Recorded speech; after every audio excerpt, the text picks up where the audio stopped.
បំបែកចំនួនទស្សភាគខួបឲ្យទៅជាប្រភេទអញ្ចឹងយើងមាន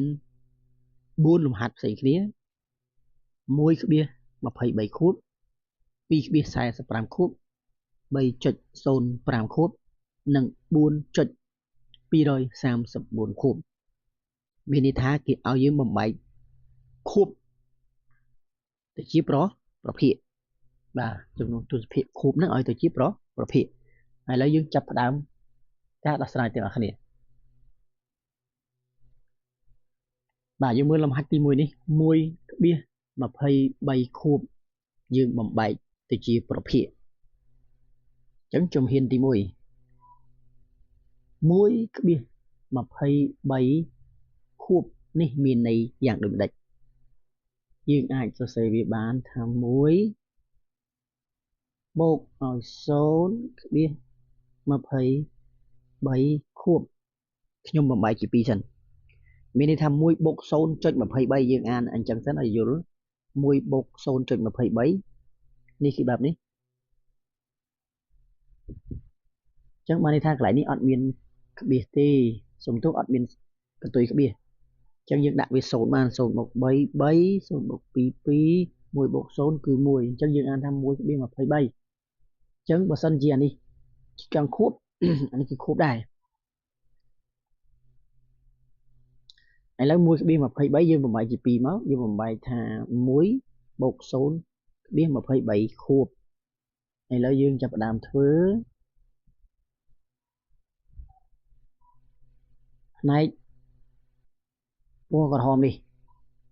ខ្ញុំតាំងផ្នែកនឹងមុនខ្ញុំតាំងអក្សរ n ចុះស្មើនឹង 0.23 ខួបហើយ 0.23 ខួបនឹងមានន័យយ៉ាងដូចម្ដេចខួបនឹងមានន័យថាលេខ23ខួបមានន័យថា23ហើយ23ទៀតហើយ23ទៀតចុចរហូតដល់ចុងក្រោយគឺលេខ23ទៀតមានន័យថាអានឹងគេអានថាខួបបើសិនវានៅលើលេខ23មានន័យថាកតុយវាចុងក្រោយគឺសុទ្ធតែជាលេខ23បន្តគ្នារហូតបន្តមកទៀត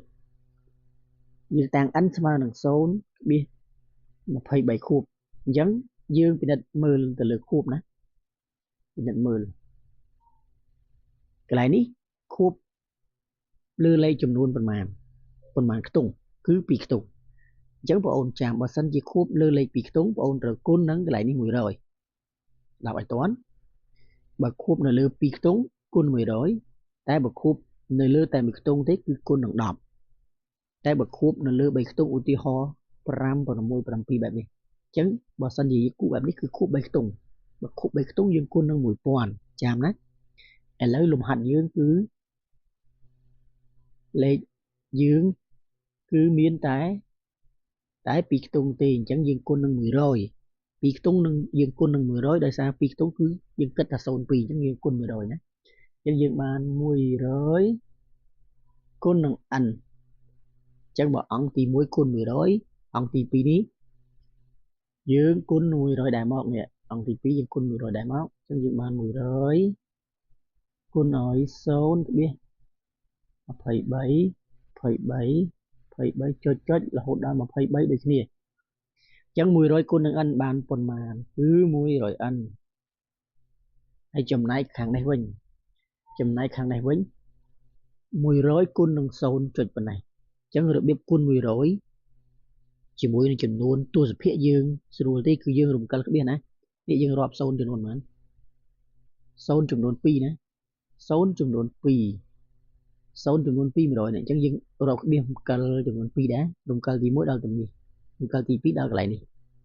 អញ្ចឹងយើងមើលឲ្យតោះនេះរំកិលទី1នៅកន្លែងនេះរំកិលទី2នៅកន្លែងនេះអញ្ចឹងបានន័យថាកន្លែងនេះគឺសល់លេខបាននេះ23អញ្ចឹងបានថារំកិលទី1រំកិលទី2អញ្ចឹងរំកិលទី2ដល់កន្លែងនេះអញ្ចឹងគឺសល់លេខ23កន្លែងនេះមិនគឺក្បៀសអញ្ចឹងក្បៀស23សុទ្ធខាងក្រោយ23បន្ទាប់ពីគុណ100ហើយយើង ចាប់ផ្ដើមយកវាដកជាមួយនឹង n កន្លែងហ្នឹងបងអូនត្រូវចំណាំដកជាមួយនឹង n នេះ n យើងនេះ n បាទនេះយើងដាក់ n ហ្នឹងបានថា 1n ណា 1n យើងដាក់កន្លែងហ្នឹង 1n ក៏បានដាក់ n ទៅទេក៏បានស្មើមួយដូចគ្នាណាបាទឥឡូវ n នេះស្មើអីនេះ 0.23 នេះ 0 នេះ 23 រហូត 23 ដដែលណាតោះមកយើងធ្វើប្រដកវាមកឥឡូវបងគិតថា 100 នេះ 100 នេះដកនឹងប៉ុន្មាន 100 ហ្នឹងយើងដកជាមួយនឹងលេខ1 100 ដក 1 សល់ប៉ុន្មានมัน99ណាតោះមានលេខនេះយើងដកដូចគ្នា3 ដក 3 0នេះ2 ដក 2 ក៏ 0ដែលនេះ 0 សុទ្ធតែ 0 ទាំងអស់មើលតណាសុទ្ធតែ 0 នេះក៏ 0 0 អញ្ចឹងកន្លែងក្បៀសនេះមកជួនគឺ 0 អស់ហើយណា 0 ទាំងអស់កន្លែងនេះវិញកន្លែងនេះ 23 ដក 0 បាទ 23 ដក 0 វានៅតែ 23 ដដែលវាអត់ឃើញ 0 ទេណាអញ្ចឹងកន្លែងហ្នឹងវិញ 23 កន្លែងហ្នឹងឃើញ 23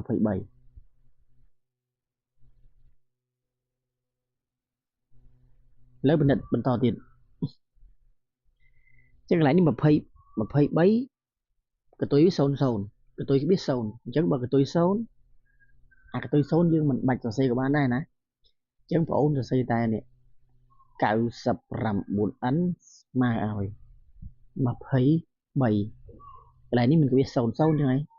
អញ្ចឹង 0 ហ្នឹងយើងមិនបាច់សរសេរទេអញ្ចឹងយើងលុបវាចោលបានអញ្ចឹង 99n ស្មើនឹង 23 អញ្ចឹងយើងចង់រក n អញ្ចឹងបើកន្លែងនេះ 99 បងអូនចាំថាយើងត្រូវចែកវានឹងលេខប៉ុណ្ណឹងវិញមកចែកនឹង99មកអញ្ចឹងបើអង្គទី1ចែកនឹង99អាអង្គទី2ដែលមានលេខ23នេះចែកប្រមាណដែរចែក99ដែរអញ្ចឹង99ជាមួយ99អស់ហើយអស់អញ្ចឹងសល់អក្សរ n នេះសល់23លើ99ចឹង n យើងស្មើ23លើ99ឥឡូវយើងអូនមើលលំហាត់របស់យើងវិញរៀងវែងបន្តិចតែព្យាយាមមើលណានេះកន្លែងនេះយើងតាំងវា n មិនយ៉ាងអីហើយកន្លែងនេះលេខប៉ុន្មានលេខ1អញ្ចឹងកន្លែងនេះគឺ n បូក1នេះឬក៏1បូក n អញ្ចឹងកន្លែងហ្នឹងគឺ1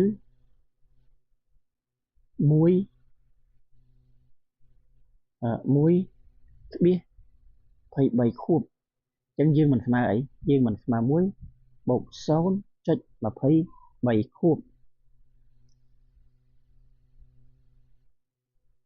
ហើយ 0.23 ខួបនេះយើងទឹមតែរកបាញ់មិញនេះ 0.23 ខួបនេះ 0.23 ខួបយើងតាំងមិញហ្នឹងគឺចម្លើយយើងនេះ23លើ99អញ្ចឹងបងអូនបូកអាហ្នឹងមកបូក23លើ99មកឃើញចម្លើយហើយណាអញ្ចឹង99បងអូនយកមកគុណមួយមក99ម្ដងគឺ99